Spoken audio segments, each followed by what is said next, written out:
So good afternoon, everyone, and welcome to today's session on ECT's workshop on spin and hydrodynamics in relativistic nuclear collisions.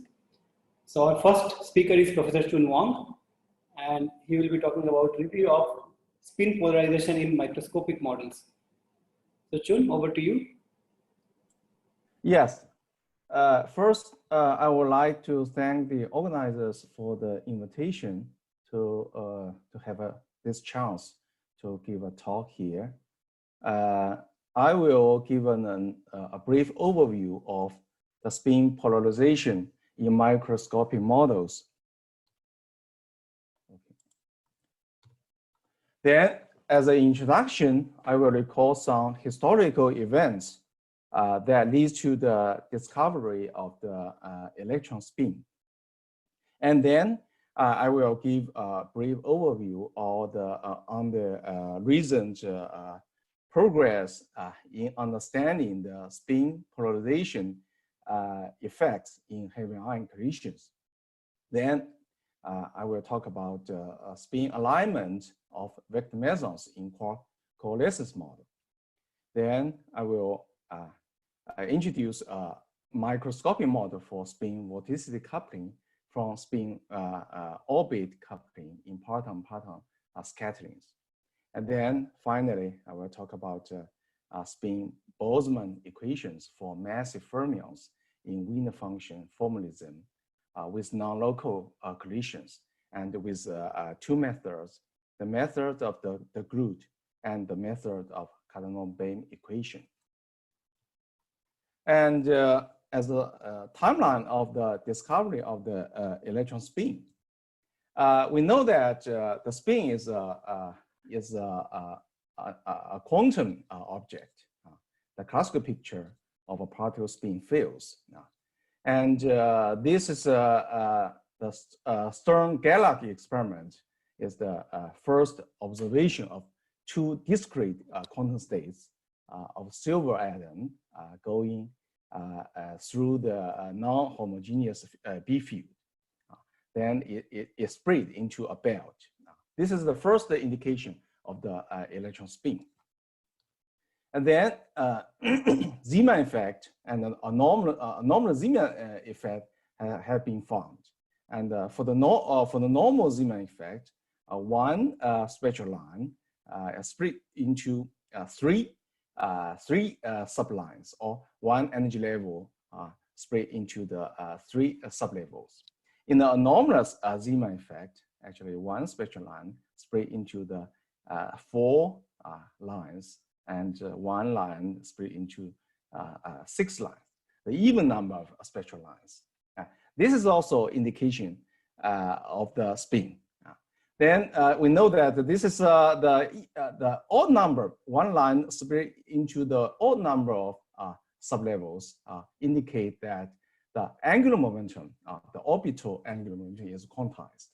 Well, if the one line split into the even number of lines, it indicates that the spin is quantized.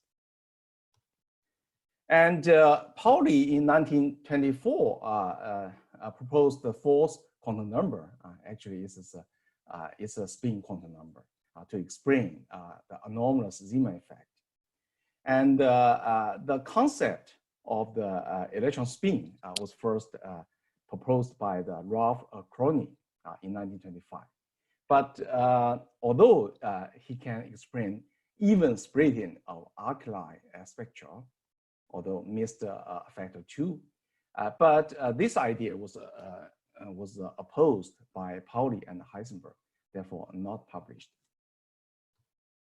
And Pauli proposed his famous Pauli exclusion principle in 1925. And in the same year, the Uhlenbeck and the Gauss-Schmidt proposed officially the electron spin with these two famous papers. And this is the mark the discovery of the electron spin. And Pauli wrote down the famous Pauli equation for the electron with the spin 1/2. Actually, it's the Schrödinger equation for particles with spin 1/2, with the Pauli spinors and the Pauli matrices. The Pauli spinor is a two-component wave function, while the Pauli matrices are 2x2 matrices satisfying the commutation rule of the angular momentum. And Dirac in 1928 proposed his theory of the electron, and actually it's wrote down the famous Dirac equation. And this equation is actually the relativistic extension of the Pauli.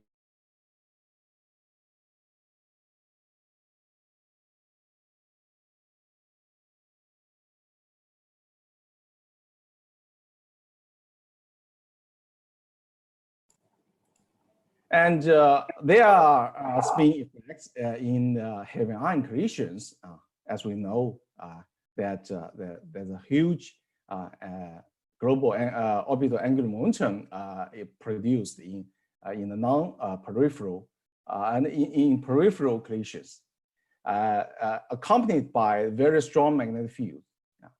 And the two core questions are: how do orbital angular momenta be transferred to the matter created, and how is the spin coupled to local vorticity in the fluid?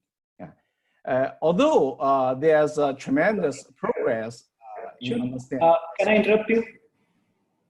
Yeah. Chun, can you turn off your camera? It seems that will be better. Yeah, thank you.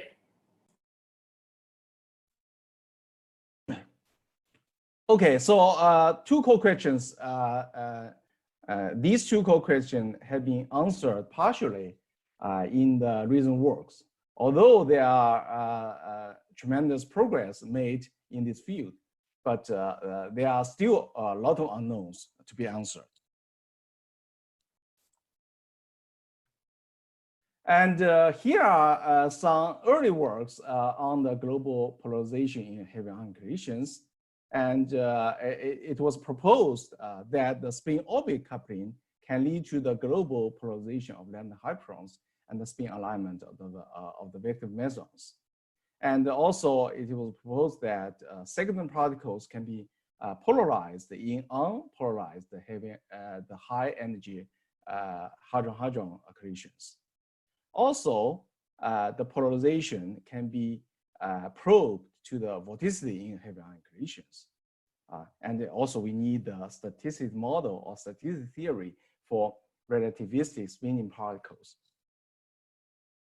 And this is the first observation of the lambda polarization in heavy ion collisions by the Star collaboration in 2017. And you see this polarization, the global polarization of the lambda decrease with the collision energy. And there are many theoretical works on the market to understand the spin polarization of the massive fermions. Then I roughly put them into several groups. I cannot, I'm sorry, I cannot cover all of them, but they are, all these are representatives of each group. For example, microscopic models based on the spin-orbit couplings, and quantum static theory, and spin hydrodynamic model, and the kinetic theory for massive fermions with Wigner functions, and the spin transport model with local collisions, and the spin transport theory or model with local and non-local collisions in Wigner function formalism. Here are some numerical results and comparison with the data. For example, one can use an MPD transport model or URQMD combined with VHLLE hydro models. And also one can use another hydro model called the PICR, pixel in cell. Pixel in cell, R, I don't know what the R represent. One can also use solve the chiral kinetic equation and by including the collisions. Also, one can use the axial vector, axial vortical effect combined with the three-fluid dynamic model. And there are many, many works. And all these works can reproduce the data of the P lambda as a function of the collision energy. Therefore, this effect is robust. No matter what model you use, you can always explain the data with the main group of parameters. And also there's turbulence and vortices in high energy heavy collisions.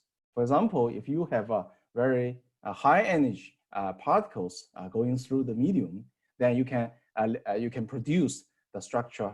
This is called the vortical rim structure. Then, for example, this is a heavy ion collisions. You see there's many energetic patterns going through the medium. Then it can lead to these vortical rim structures. Also, by calculating the spin-spin correlation of lambda, one can probe the vortical structure of the QGP. And the polarization along the beam direction has some puzzle. This is star data along z direction, along beam direction. You see this the polarization has this sine 2 phi structure, and the phi is the azimuthal angle with respect to the reaction plane. And if you calculate the polarization pz along the beam direction as a function px and py in the or the azimuthal angle, you will see that this is in the first quadrant you see this is a minus, and this is the first quadrant is a positive. Is positive. Therefore, it's a wrong sign. The wrong sign from the hydro model as well as the transport model. And it has been found that this is not due to the resonant decays. Then some models can get the same sign. For example, chirokinetic approach and the Brustwave model, or you can use the projected spatial thermal vorticity in the left frame. You can also get the same sign. But the reason, the mechanism underlying all these models are not very clear. And as an attempt, we use a different method. Here is the normal hydrodynamics corresponding to the energy and momentum conservation. We have a T, we can introduce the temperature and the fluid velocity. And corresponding to the baryon number conservation, we can introduce the mu B, the chemical potential, the baryon chemical potential. If one wants to include the spin into hydrodynamics, one has to introduce the spin chemical potential, omega mu nu, corresponding to the angular momentum conservation. But there's an ambiguity of the localization of the energy and the spin densities. For example, there's the so-called pseudo gauge transformation. If you use some pseudo gauge transformation, you can transform one set of T mu nu, the T mu nu is the energy momentum tensor density, and this is a spin tensor density, to another set of T mu nu and S mu nu. Therefore, all this definition is subject to the pseudo gauge transformation. And there's a special choice of the pseudo gauge transformation. This is a Berlin-Funk construction where the spin tensor density is 0, and the T mu nu is symmetric. And we know that generally the spin chemical potential tensor omega mu nu is not thermal vorticity unless in global equilibrium.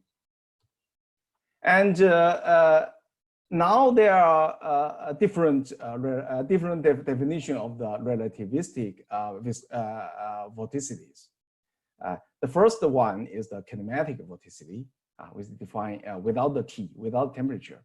And you can decompose this omega mu nu into the time-like component and the spatial-like component. And the spatial-like component, you can define it as the non-relativistic vorticity. And also you have a thermal vorticity, which is frequently used. And this is the in global equilibrium, the vorticity should be the thermal one. And in the thermal vorticity, you see that the beta, the 1 over T, is inside the gradient, the space-time gradient. And then you can define the so-called T vorticity, while instead of the beta inside the space-time gradient, you have a T inside the space-time gradient. Therefore, the gradient part, the temperature gradient part of the T vorticity is different, as is different from the thermal vorticity. It has a different sign, you see. Then this part, the part without the temperature gradient is the same, up to a factor. Okay, then we choose different vorticities, namely the kinematic vorticity and the temperature vorticity and the thermal vorticity and the NR vorticity. And the factor that we can use the different powers of temperature to ensure all these vorticity have the same dimension as the thermal vorticity. Then we insert this omega back into this famous formula to get the spin polarization. And all the information of the thermal dynamic quantities, for example, T, the fluid velocity, temperature, and the chemical potentials, the evolution of these thermodynamic quantities can be described by the 3+1D hydro. And we use the 3+1D viscous hydro model called the CL-VISC with the AMPD initial conditions. And in these conditions, the OAM of the initial state is encoded. And then this is a longitudinal polarization for the kinematic vorticity and for the thermal vorticity and for the NR vorticity and for the T vorticity. You see, all these three vorticities cannot get the correct sign. It's minus, minus, minus. But only for the T vorticity, and it can get the right sign. It's a positive, minus, positive, minus. And we choose that the MPD initial condition, as we mentioned before. Then we choose the central rapidity -1 to 1, and the PT is 0 to 2 GeV, and centrality is chosen to be 20% to 50%. And if you draw this polarization PZ as a function of the assumed angle, then you see that only the T vorticity get the agree with the data, and this is a thermal vorticity. Oh, sorry, the thermal vorticity is deviated very strongly from the data, and this is a kinematic vorticity, and this is the non-relativistic NR vorticity. This is only the T vorticity works. And if you look at the polarization in the direction of the OAM, namely PY, then you see this. This is only the T vorticity has this behavior. This is the in plane, and this is the out plane. The in plane stronger. Then if you go out of the plane, it gets weaker. So sorry. So you can see that this is the data. The data indicate that in plane, the signal is stronger, the effect is stronger, while the outer plane is weaker, the pH as a function of the phi. And if you see, this is the calculation. You see there's a T vorticity get the right behavior. In plane is stronger, while the out plane weaker. But the other three vorticities, this is the thermal vorticity, and this is the trend is just the opposite. While for the kinematic vorticity and the non-relativistic vorticity, it's just a flat. Okay, so we also calculate the rapidity dependence of the polarization in the direction of OAM, the Py as function of the rapidity. We see that all the four vortices can almost agree with each other, and the behavior is is increased with the rapidity. Then, as a cross check, we can also use the geometric model, the so-called the GBK model, to calculate the rapidity and the centrality dependence of the polarization.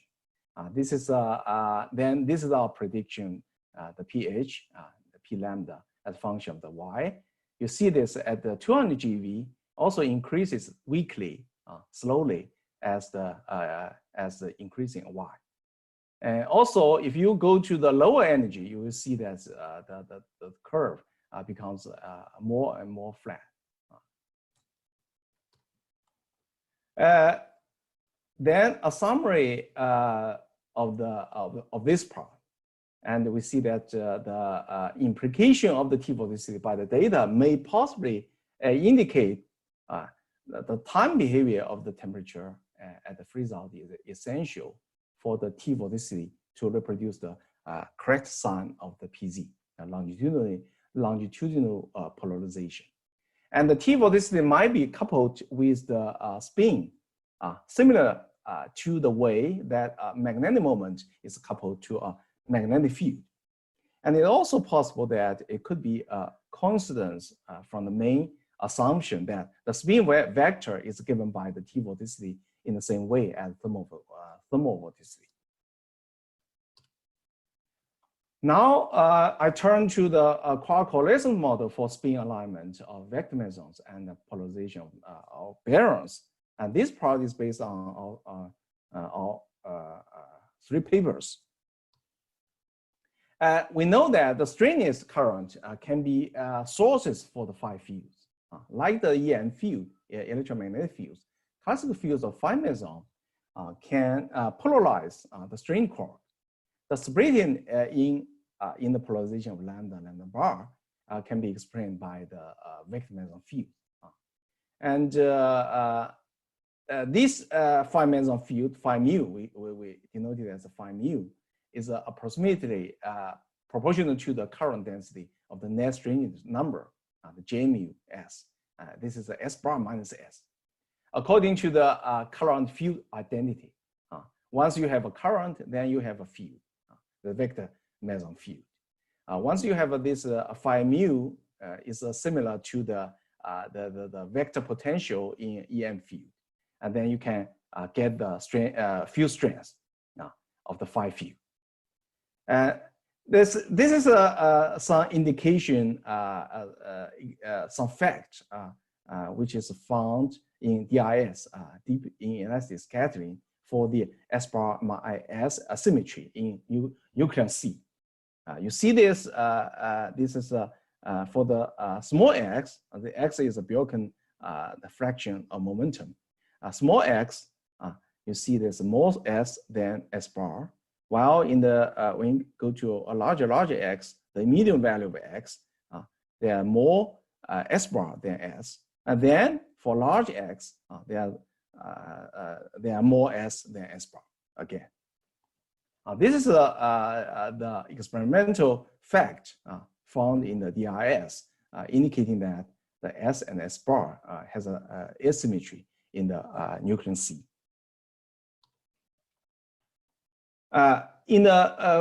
For the quark meson model, you can write the Lagrangian of the quark field, interact by exchanging the vector mesons.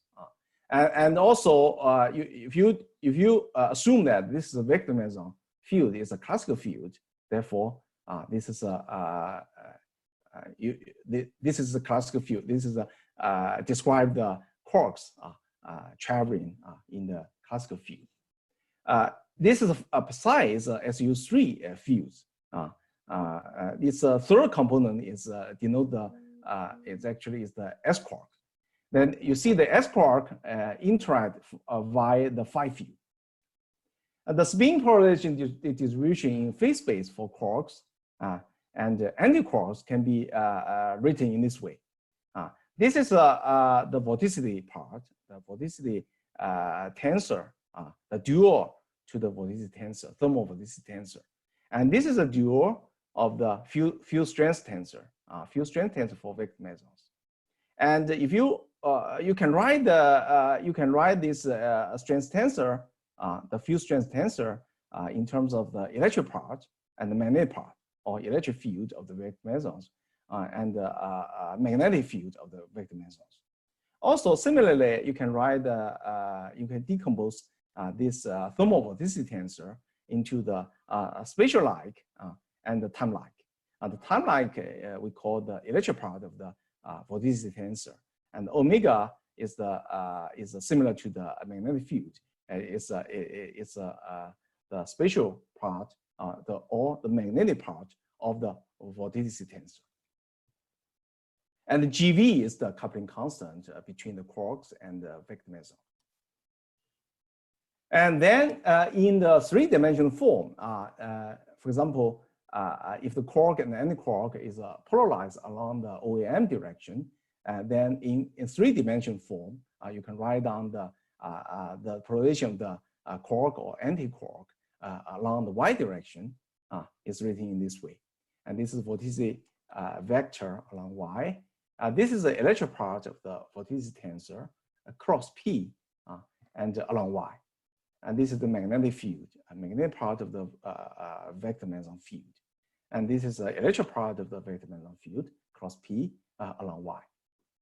And this formula is obtained under the assumption that the polarization of the quark or antiquark is very small, is much smaller than 1. And this is the Fermi-Dirac distribution is it's almost 0. Therefore, we can approximate this as 1. Therefore, with this quark polarization function, the function actually is a function of phase space, depends on x and depends on p. The lambda polarization polarized by the phi fields can be obtained. We know that the lambda polarization can be only from the S quark, S or S bar. Therefore, we have this. This is a you see this is this is the strange quark mass. This is G phi is the coupling constant between the S quark and the phi meson.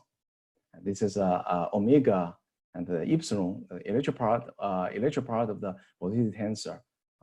This is a magnetic field of the phi meson, magnetic part of the phi meson, phi field, the electric part of the phi field, cross P along Y. In the static limit, then we can put P. P is the momentum of the lambda. X is the position of the lambda. Then, in the static limit, we can put the P equal to 0. Therefore, the formula is quite simple. So only two contribution is omega, the vorticity along Y. Also, the magnetic field or magnetic part of the phi field contribute to the polarization of the lambda. And we can use the data to constrain this omega and B. And now we can also calculate the spin alignment of phi mesons in y direction, average over volume and the phi wave function. You see this, the phi meson is composed of S and S bar. Therefore, it is the S1 with the momentum P1, and another S bar is located as X2 with the momentum P2. The polarization along Y. Therefore, we expand it, we find this formula. The first contribution from the omega, the vorticity along Y, is square. And this part involves the electric part of the vorticity tensor. And this is the magnetic part of the phi field and the electric part of phi field. And you can, in the static limit, you can simplify this rho 0, 0 in this way. Therefore, the first part is also the omega y square. And this is the second part is the epsilon. This is PB. PB is the relative momentum of the S and S bar inside this phi meson wave function. And this is the electric part of the vorticity tensor along Z, and the electric part of vorticity tensor along X. And this is the magnetic part of the phi field, and this is the electric part of phi field. We see that all the vorticity contribution has a negative contribution to the rho 0, 0. While the phi field part, it has the positive contribution to the rho 0, 0. And also this omega and B part contribution are constrained by the P lambda. We know the P lambda, we know the magnitude of the P lambda. Therefore, we see that these two parts are can be negligible. Unnegligible is a smaller, much smaller than this red highlighted part. Then you see this all these contributions are either negative or positive definite. This is a good feature for the rho 0, 0 for phi meson. And also we can calculate the K rho 0, 0 for K star. The K star composed of D and S bar.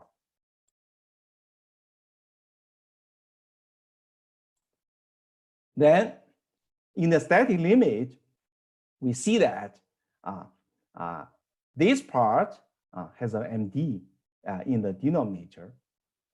We know that the MD is much less than MS, and it gives you an amplification relative to the same term for phi meson. Also, we have the correlation of the phi meson B field and the vector meson B field. And the phi meson is coupled to the S quark, while the vector meson coupled to the D quark.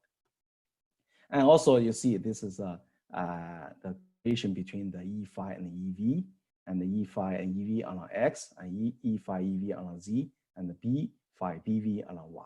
All these correlation between two different vector mesons are very small, are expected to be very small, because there's no correlation between the fields between two different mesons.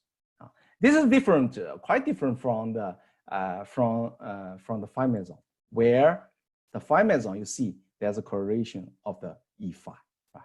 E phi and B phi. But if you look at the K star, you see that there's no correlation between E phi and EV at all.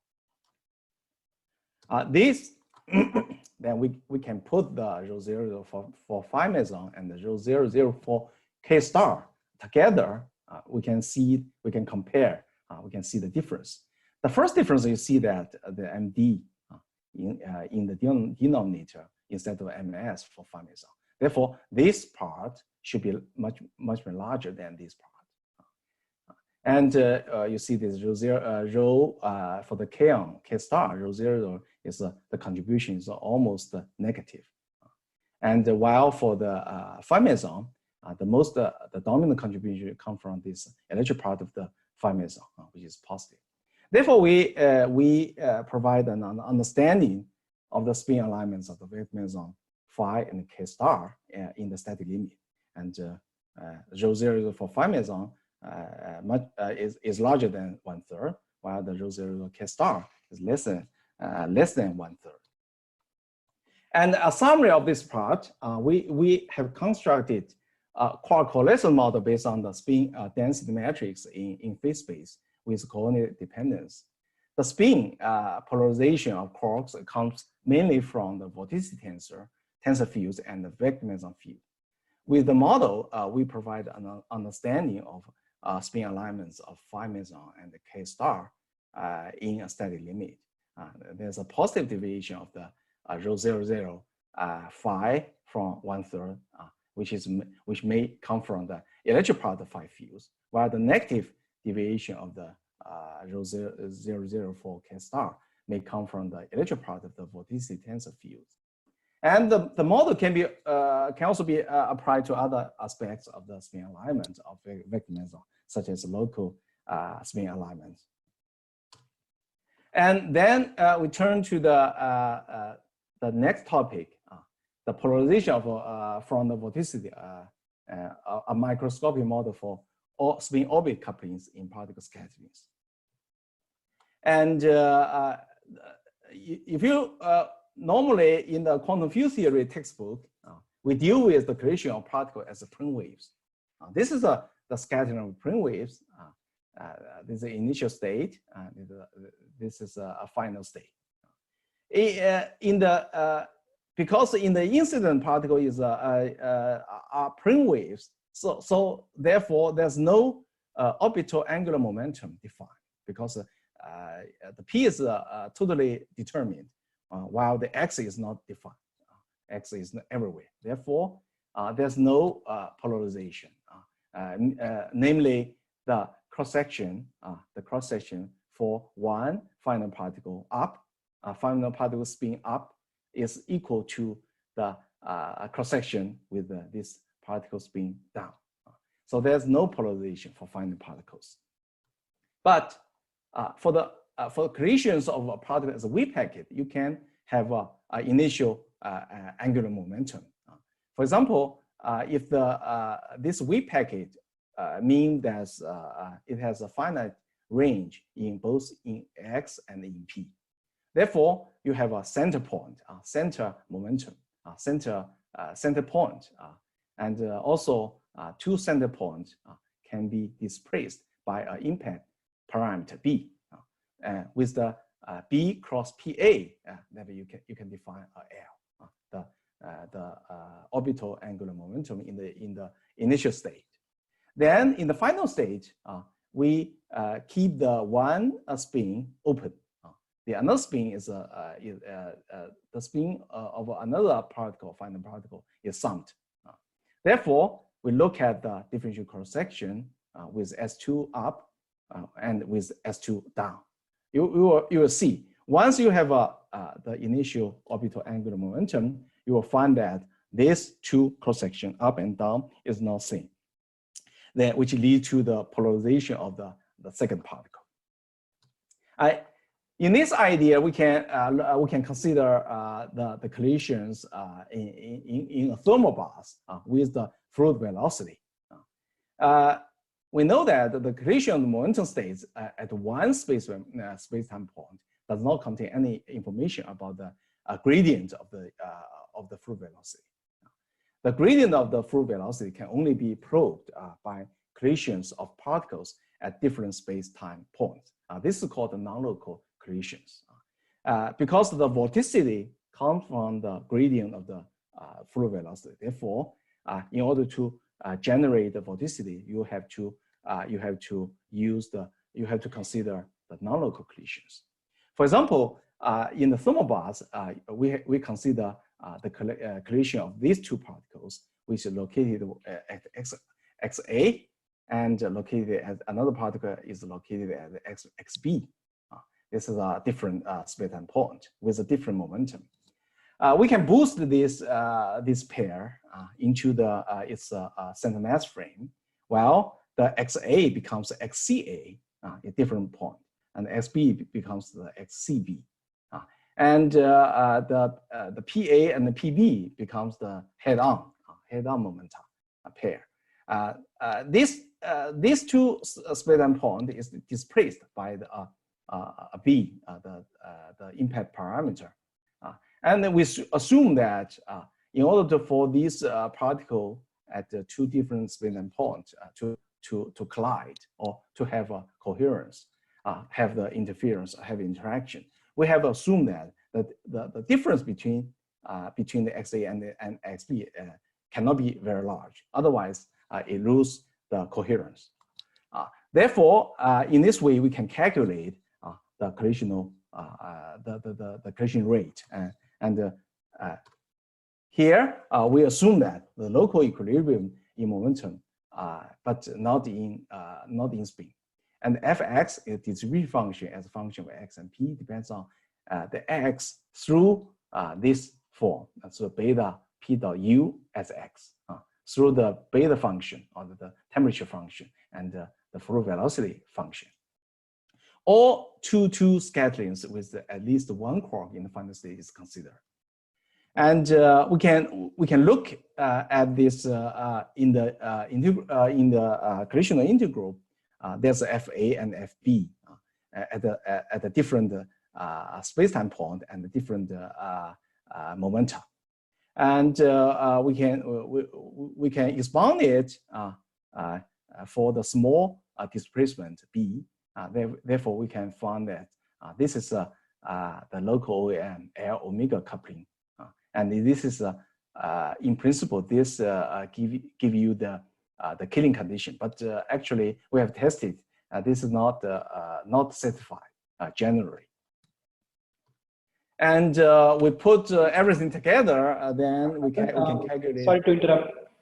Yeah. We have 5 minutes to wrap up, so that we have 15 minutes for discussion at the end. 5 minutes, right? Yes. Oh, okay. So I have to speed up.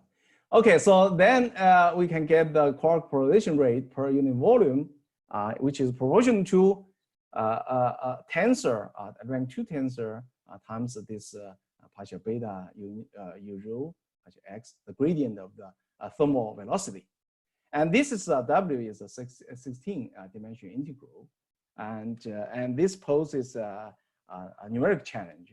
Actually, we have developed the ZMC integral, a Monte Carlo integration package that run on multi-GPUs to deal with this hard problem. There's another challenge. There are more than 5,000 terms in polarized amplitude squared for 2-2 scattering of partons. For example, if you calculate m star with the same momenta which we encounter in the normal quantum field theory, there's no problem. No big problem.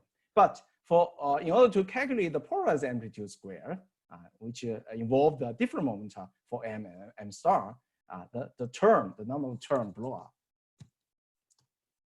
Oh, sorry. Okay, so then we put these into the numerical integral algorithm. Then we find that the W rho nu, this rank 2 tensor, has an antisymmetric structure, which is a surprise. You see this the W, the tensor only depends on W, the single function. Therefore, the polarization rate per unit volume is proportional to the vorticity times a function. We only need to calculate this function, then we get this polarization rate. And this is the result as a function of B naught. The B naught is the cutoff of the impact parameter. You see this this W increased with the B naught. It's not if B naught is very large, it's go to infinity. It will diverge. So this is actually is the weak point of this this model. The problem is that it does not include the back reaction. So this is the missing piece in this microscopic model. The back reaction is not considered to convert spin into vorticity. We only have the vorticity turn into spin, but we don't have the spin to vorticity. So the spin equilibrium cannot be reached in this model. So we need a more rigorous theory. Recently, we derived the non-local collision term up to the h bar in the Boltzmann equation for massive spin 1/2 particles in the Wigner function approach of the Groot. The non-locality of the collision term allows for the conversion of orbital into spin angular momentum. We show that the collision term vanishes in global equilibrium and that the spin potential is then equal to the constant value of the thermal vorticity. And one can also derive this non-local collision term in the Casanova-Bain equation. And here I introduce a little bit about the spin Boltzmann equation with non-local collisions. And in the Groot method with a Wigner function, we can derive the collision term like this. And there's a this is a delta is the space-time shifts in the non-local collisions. If we consider the equilibrium distribution function, then we will see that the vanishing of the collision term indicate that lead to the global equilibrium condition. That is a killing condition, and the spin chemical potential is just the thermal vorticity. And we can also derive the same thing, same result using the method of Casanova-Bain equation. Then this is the definition for the two-point Wigner function on CTP, the closed and path formalism. And we can derive the Casanova-Bain equation for these two-point Green functions. Here is the sigma. R is the retarded self-energy, and GA is the advanced Green function. And then we can introduce the spin degrees of freedom into distribution function. And you see this A dagger A depends on S. S is SR are the spin state, and the K and the Q are two momenta. Then for the ensemble average give you the F is the matrix in spin space as a function Q and R, Q and K, and it has a matrix. It's a spin index. Actually, it's a matrix in spin space, and we can convert this matrix distribution function into a scalar distribution function, spin distribution function, which depends a spin variable, which is virtual variable, with a continuous variable, the same in the same role as the X and P, by this definition. This is S is the spin variable, as we said. That's N, and J is the polarization of three vector in particles rest frame, while this N is the polarization four vector in moving frame. And this tau J is the Pauli matrix in RS space, in the spin space. Therefore, we convert this matrix distribution function into a scalar distribution function, which depends on a spin variable. And one will ask, is there any information missing when convert this metric form of distribution to the scalar form of this distribution? The answer is no. Nothing is no information is lost, because we can do the opposite. We can from the spin distribution function, we can get this the metric distribution function by this measure, by the integral over ds times this operator here. Therefore, the two-point Wigner function can be expressed in terms of this spin-dependent distribution function. And at the leading order, you can derive this leading order in H bar. Then at the next leading order, you will see that at the next leading order, you will see that this is the distribution function, the Boltzmann equation read in this way. And you have a local collision term, and it's non-local collision term. The local collision term involves this spin chemical potential times the spin tensor. While for the non-local distribution function can be written by introducing this space and shift. Therefore, we insert this non-local distribution function into the non-local collision term. Therefore, it involves this term, such as this is a OEM change, can be understood as the OEM change in collisions. And this is a partial the space-time derivative of the thermal velocity. Thermal velocity can be decomposed into the symmetric part and the anti-symmetric part. The anti-symmetric part is nothing but the thermal velocity, while the symmetric part gives the killing condition. And then we add them together, the local collision term and the non-local collision term, then we see this is involved this term, which is nothing but the total angular momentum change in collisions. If we impose the vanishing, this term is vanishing by the angular momentum conservation, then we lead to the condition of the global equilibrium. That is this part, this symmetric part is 0, while the thermovorticity part is the spin chemical potential. Okay, so a brief summary of this part. The spin Boltzmann equation with the local and non-local collisions for massive spin 1/2 fermions from the Groot method and the method based on the carbon beam equation. The spin degrees of freedom are fully incorporated. The spin Boltzmann equation are expressed in terms of the spin-dependent distribution function defined from the scalar and the actual vector component of the Wigner function. The global equilibrium can be reached when the local and the non-local collision term cancel. And this corresponds to the conservation of the total angular momentum in collisions. And for the details, please attend Nora's talk and Shini's talk on October 15.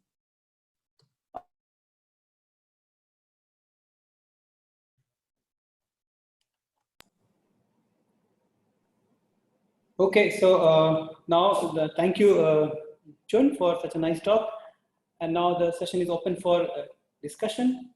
So I request you to use the raise hand button so that I can ask, and then unmute once you're asked to ask the question. So first I see Wojciech. Can you please unmute yourself?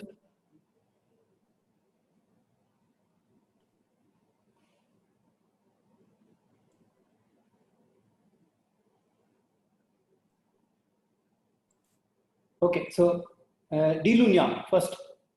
Can you unmute yourself and ask the question? Yeah. Okay, can you hear me? Yes.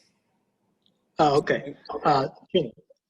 Okay, thanks for the nice talk. So I have questions about this non-local collisions in your this kinetic theory. So I noticed that there exists this kind of like the shift of your coordinates in this distribution function. I forgot which page, maybe 47 or something. This page, 50. Or 50. 50, yeah.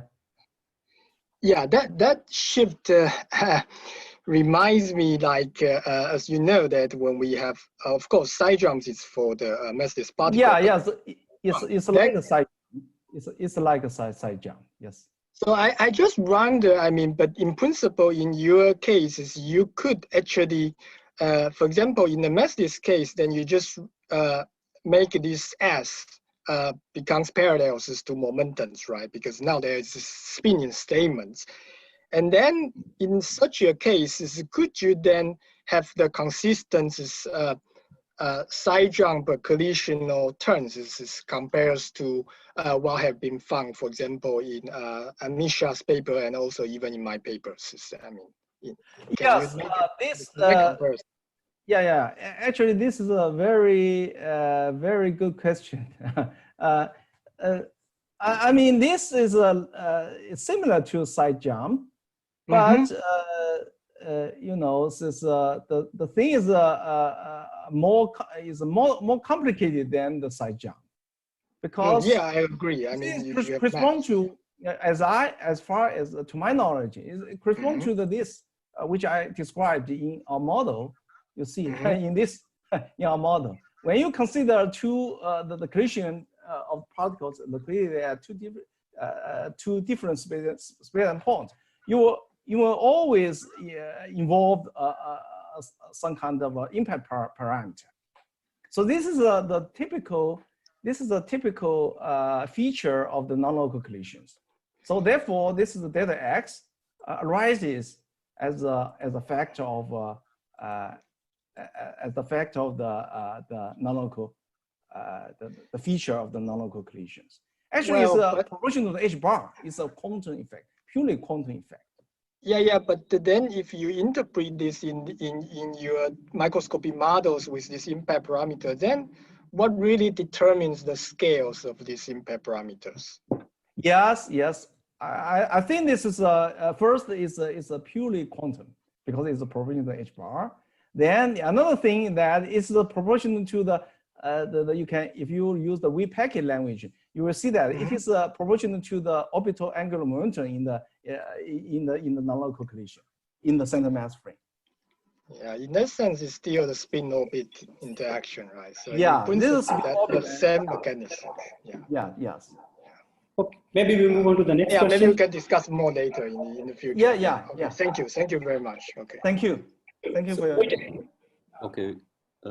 Okay, I have again the question about these non-local collisions, because if two particles disappear at space like distance and create new particles, so for a while there is no conservation of energy and momentum, as we learn at school more here.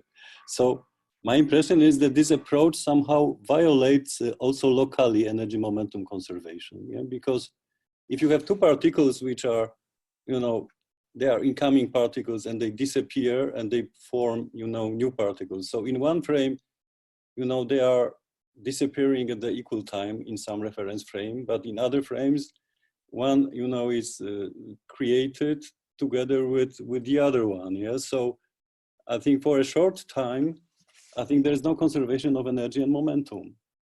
Only maybe when you integrate everything. Yeah, I don't think so, because Why? you see, in your formalism, this is energy momentum is conservation is guaranteed. You see. Yeah, but this question of causality somehow. Yeah, that somehow that if you integrate, then everything is okay. But if there are two particles that disappear at space-like distance, this is the frame-dependent process. And in one frame they disappear, at the same time, and they are produced at the same time. But in other frames they are produced in different times. So if you integrate, I think that if you look only on the momentum, somehow this is okay. But I think this is the price to pay somehow, that for a very short time there is no energy momentum conservation. I think it has this question has a profound because this is a quantum effect. Therefore, it's subject to the constraint of the uncertainty principle. Yeah, but you have well-defined positions and momenta. You have distribution functions. No. You have f of x and p. Yeah. Yeah. I mean, this space and shape can be a mathematical mechanism you can interpret it as some kind of space-like shift. But I think that you can avoid this language to write down the formalism using the metric form of the diffusion function. Then we can remove this. We can describe or write down the equation independent of this shift. Of course, you can understand this as a shift. Can I make a small comment on this? Yes, please. Yeah.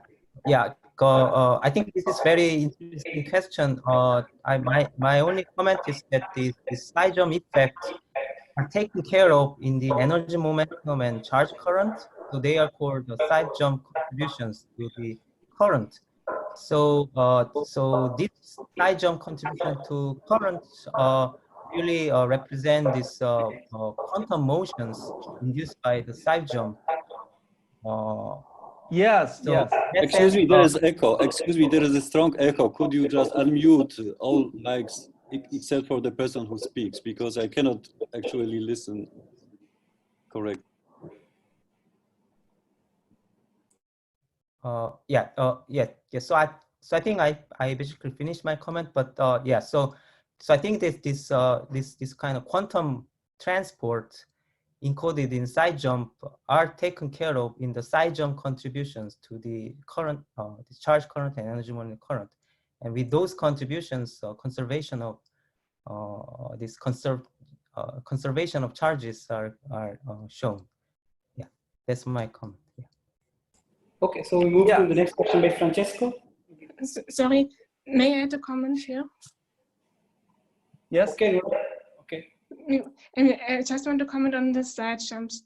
So I think this should be distinguished from the side jumps in the understanding of Stefanov, because what they did for massless particles is that the collision is local in the center of mass frame, and then due to the character of the spin tensor for massless particles, in any other frame, the collision will be non-local.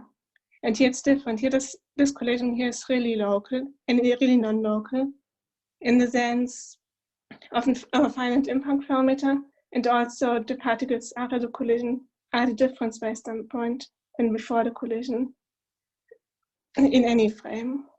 So I think this should be distinguished from side jumps according to Stefanov.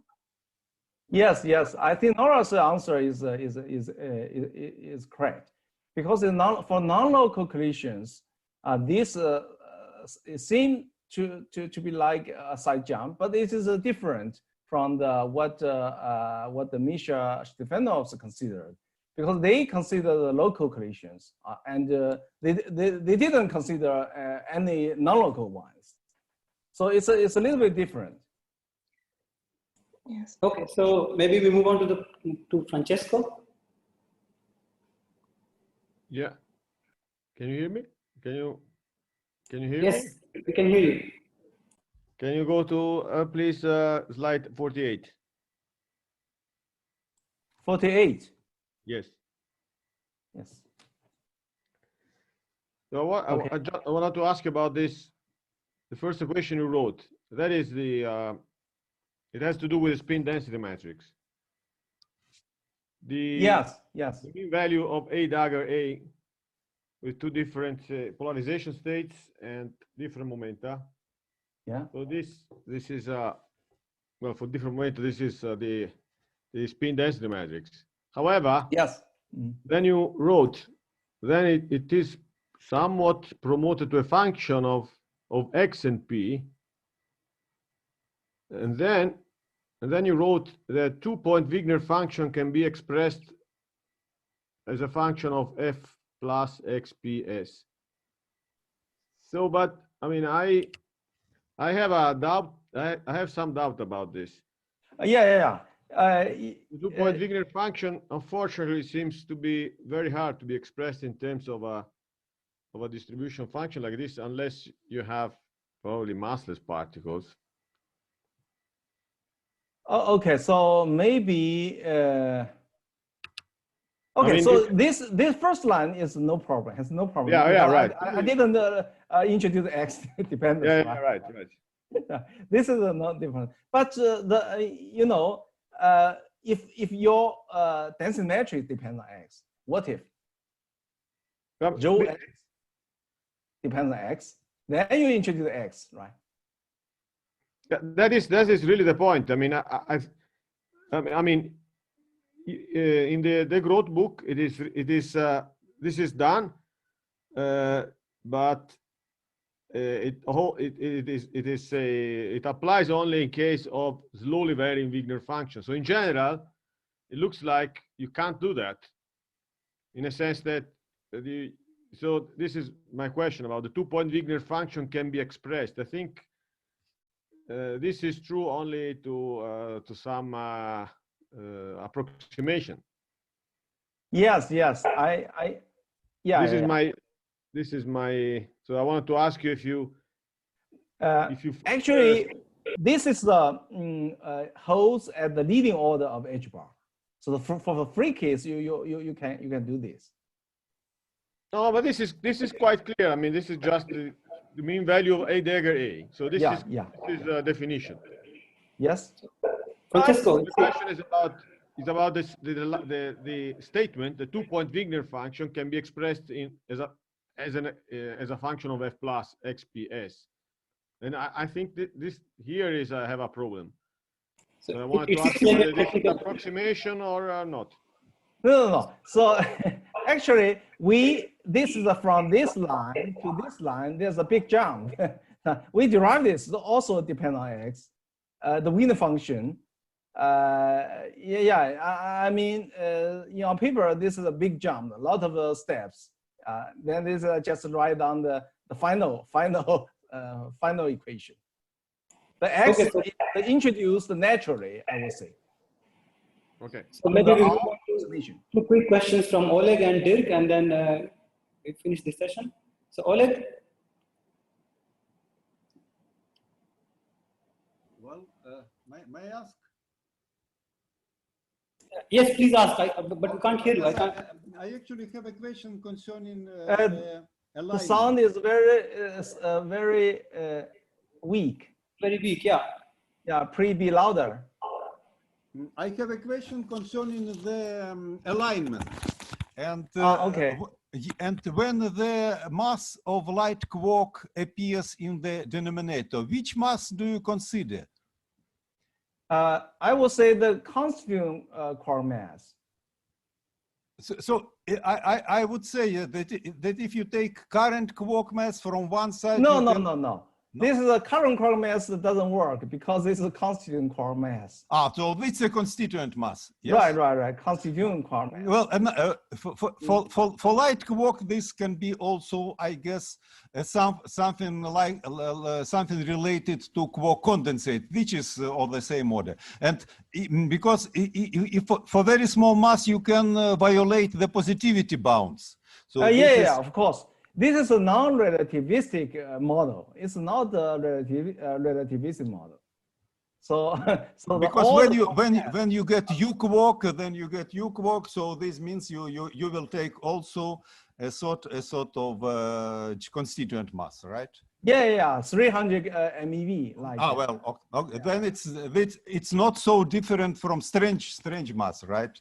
The string quark mass is 500. Yeah. So this is just some moderate difference, which so you are explaining the change of sign of alignment, right? Yeah. Okay. You see this the kaon. You see the kaon. For kaon, you see this is amplified. Exactly.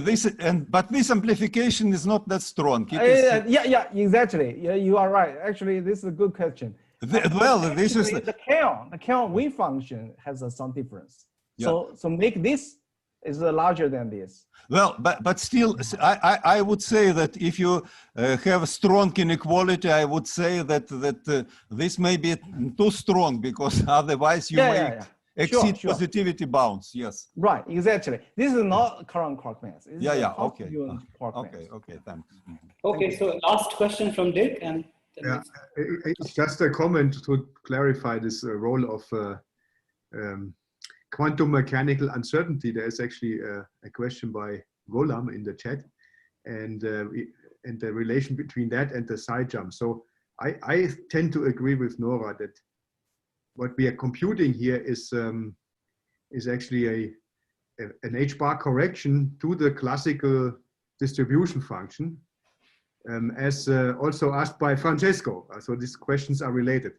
So you do this calculation and you find to first order an H-bar, you find a contribution which reflects itself in this non-locality. So it has nothing to do with the collision. It's a quantum mechanical effect, and it may be related to the side jumps of Stefanov and so on, but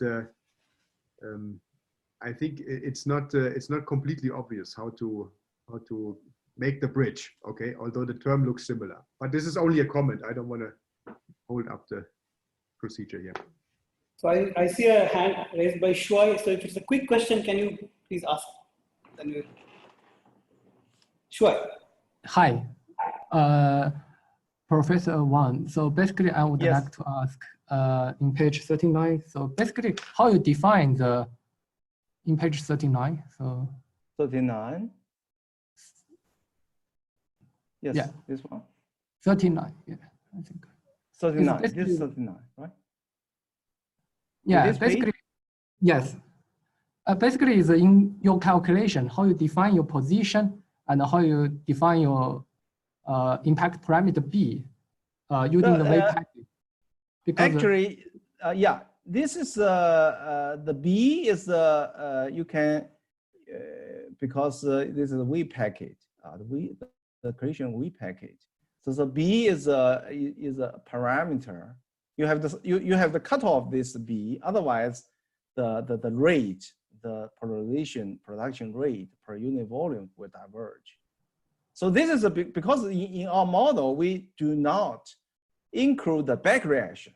We only consider the vorticity is converted to spin without considering the back reaction, in which the spin turn into the vorticity. So this is a phenomenon. This is just a phenomenological model.